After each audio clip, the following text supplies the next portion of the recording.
Hi, I'm Sandra Sims with SDS Digital, and welcome to the very first official Chord Melisma video. In part 1, we'll cover the panel controls when not patched, except for the gate input, which is a minimum requirement to generate chords.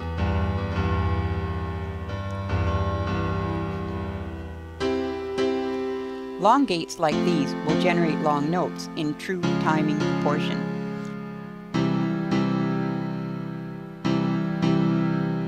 Shorter gates will produce shorter notes like this.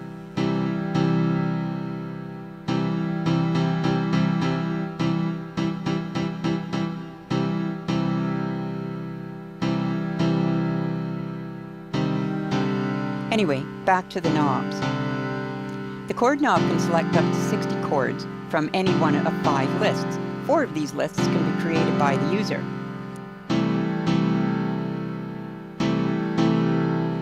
The root knob alone can select plus or minus 24 root notes, 0 position being the user preset root note.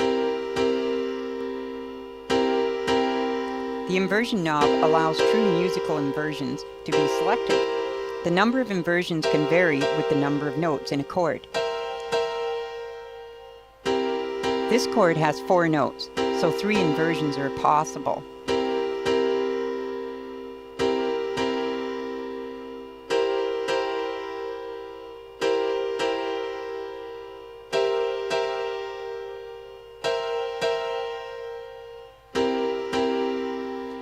The spread knob controls the strum of notes in a chord each time the chord is played, which offers a variety of cadences and expressions into chords playing.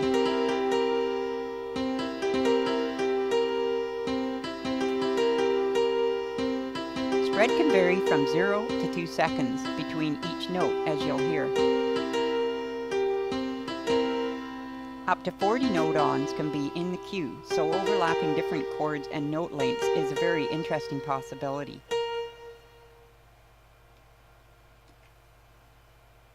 The velocity knob alone, without a CV, will adjust the note velocities from 0 to 127 as displayed.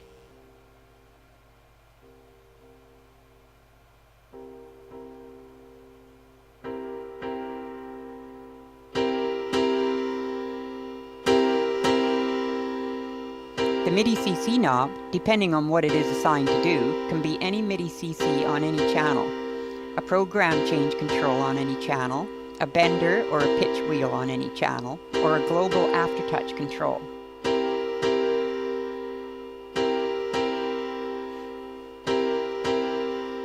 There are 8 arpeggio types in the Melisma: up, down, up, down plus, which is an extra note at the top and bottom, inward, outward, staircase, and of course random.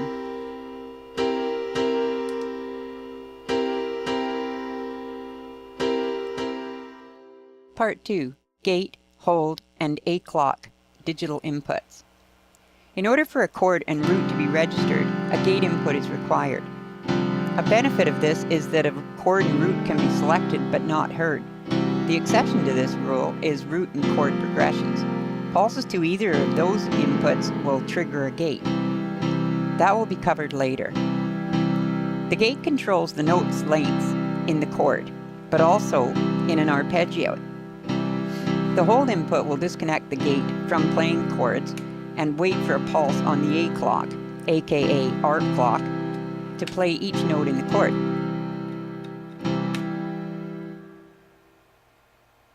Now the Melisma is waiting for pulses on the A clock input to sequence through notes.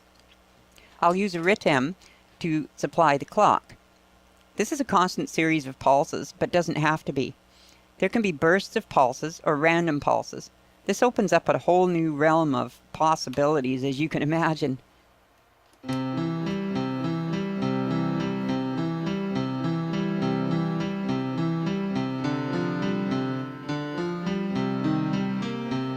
When the pulses are even though, the Melisma will send a MIDI clock to sync up hardware delays and other MIDI arpeggiators or effects.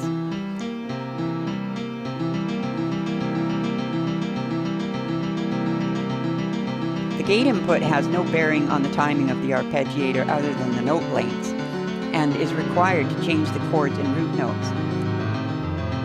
Setting the note length in an arpeggiation gets rid of a non-poly sound and adds some more control. I'll change the gate lengths to show the difference.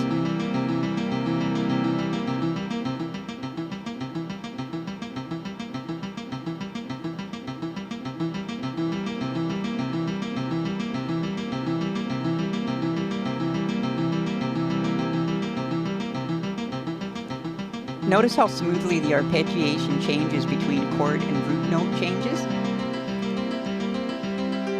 and inversion changes. Changing the arpeggiation type isn't always a smooth sounding, though, due to the physics of it, but here's how each type sounds.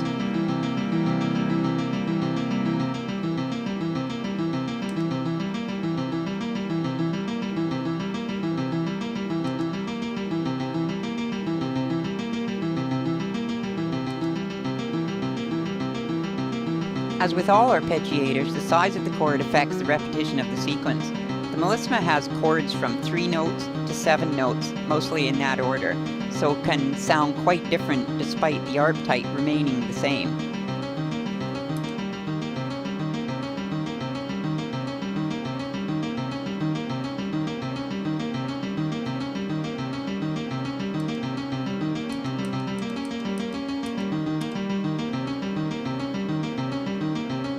Here's a 7-note chord.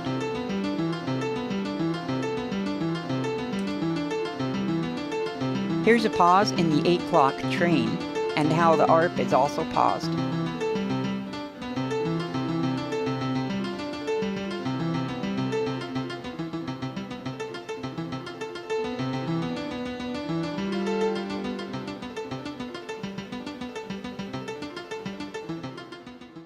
Part 3.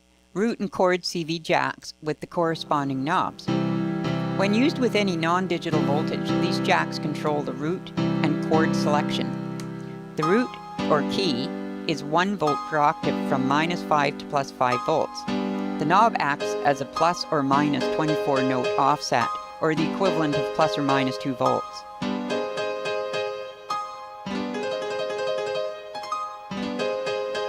The Chord CV input can access up to 60 chords with the knob acting as an attenuator. The attenuation value is displayed as available chord count accessible from 0 to 5 volts. In this video, the chord list is the default 60. There are 4 user chord lists that can have any number of chords in any order.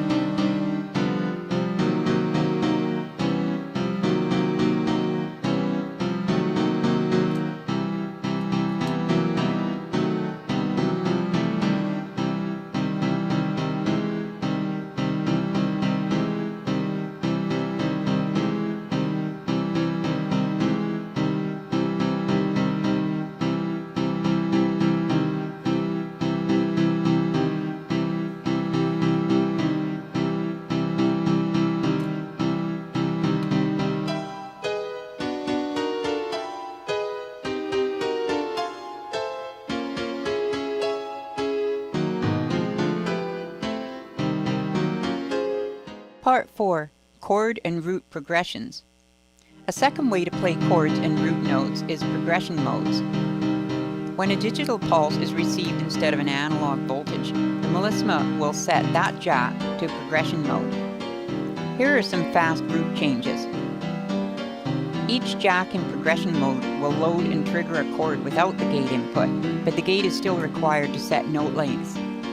The root knob conveniently still functions as an offset to the progression, plus or minus 24 notes. Progression mode is automatic and instantaneous and works in most scenarios, but can be switched one way or another in settings, especially if your analog CV voltages are indistinguishable from digital signals. Each progression step, if both are used, is displayed in real time on the screen.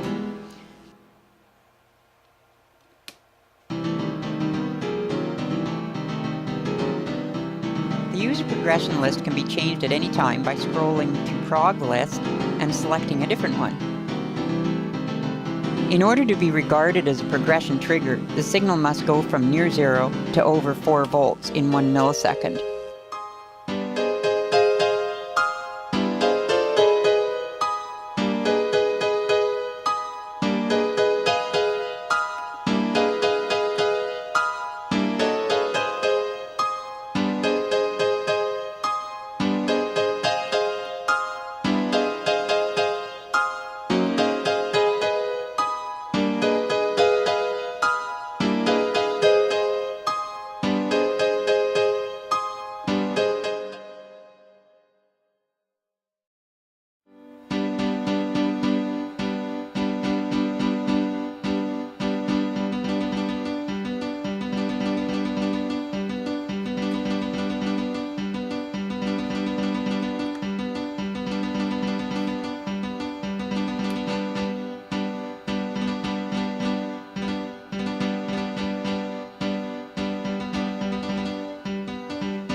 Part 6. Inversion and Expand CV inputs.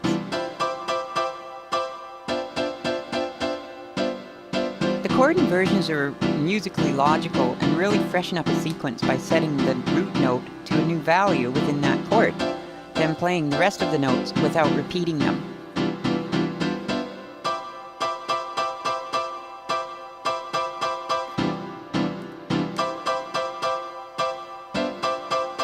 If a chord has 3 notes, then there will be 2 possible inversions. If it has 7 notes, then there can be 6 inversions. While under CV control, the inversion knob becomes an attenuator. Possible inversions from 0 to 5 volts within the present setting are shown on the display.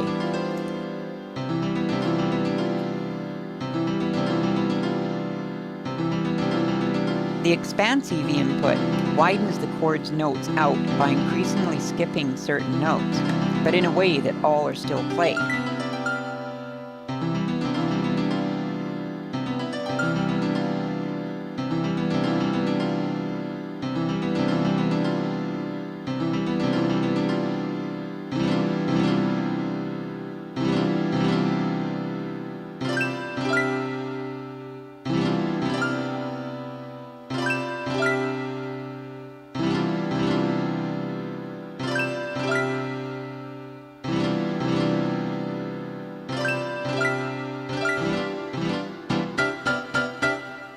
As you can see, care must be taken with the level of the Expand CV, especially with larger chords.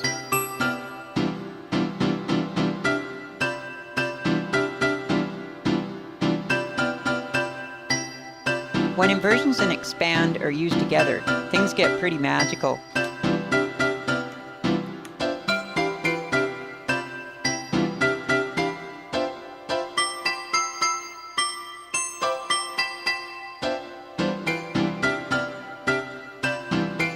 And all this variation from a single chord and root note.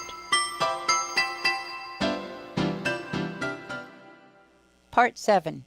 Lhand.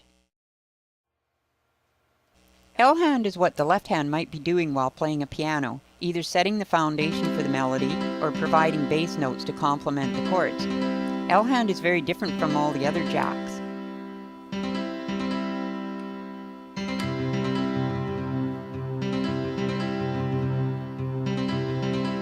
Pulsing Lhand will play bass notes that always fit the chords via musical rules.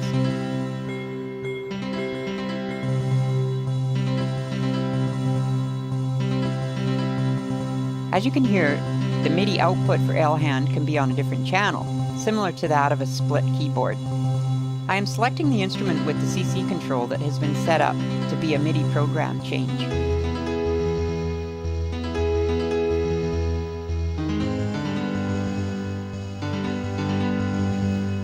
If Lhand is fed an analog voltage, it will switch into the melody mode and use the CV changes to create notes. A sequencer can provide these notes, or simply an LFO or a random source. To prevent an LFO from making hundreds of notes, time divisions are used. These times can be selected in milliseconds from the ARP clock or from the gate time. When the ARP clock input is being used, all Lhand notes are semi-quantized to it. This will be covered in a different tutorial, but suffice to say, it always sounds great.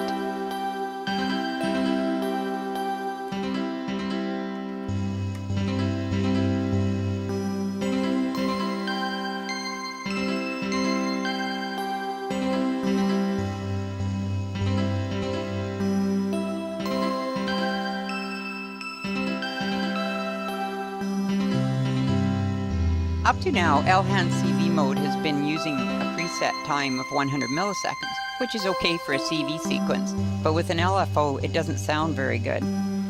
So now I'll switch it over to use the ARP clock input.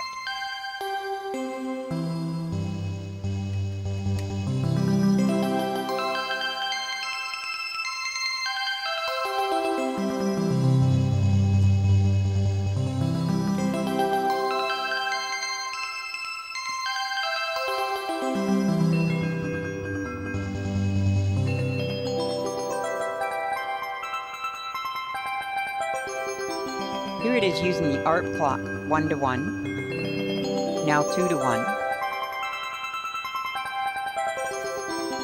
and 4 to 1.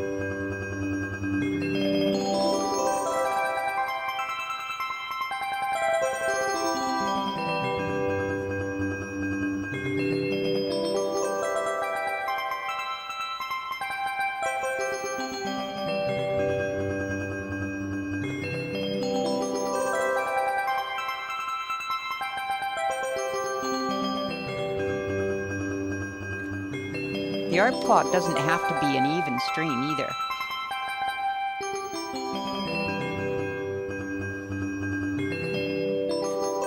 Now I will switch Lhand to a sequencer.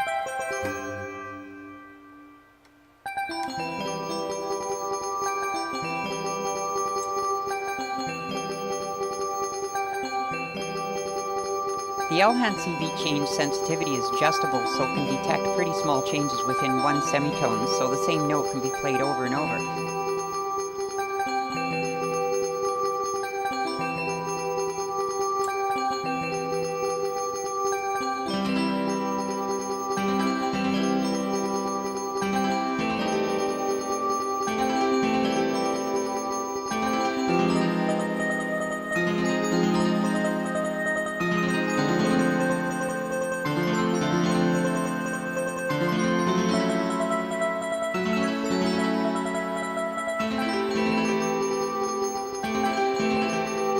Lhand follows the main velocity, but can be set above or below it in the MIDI menu.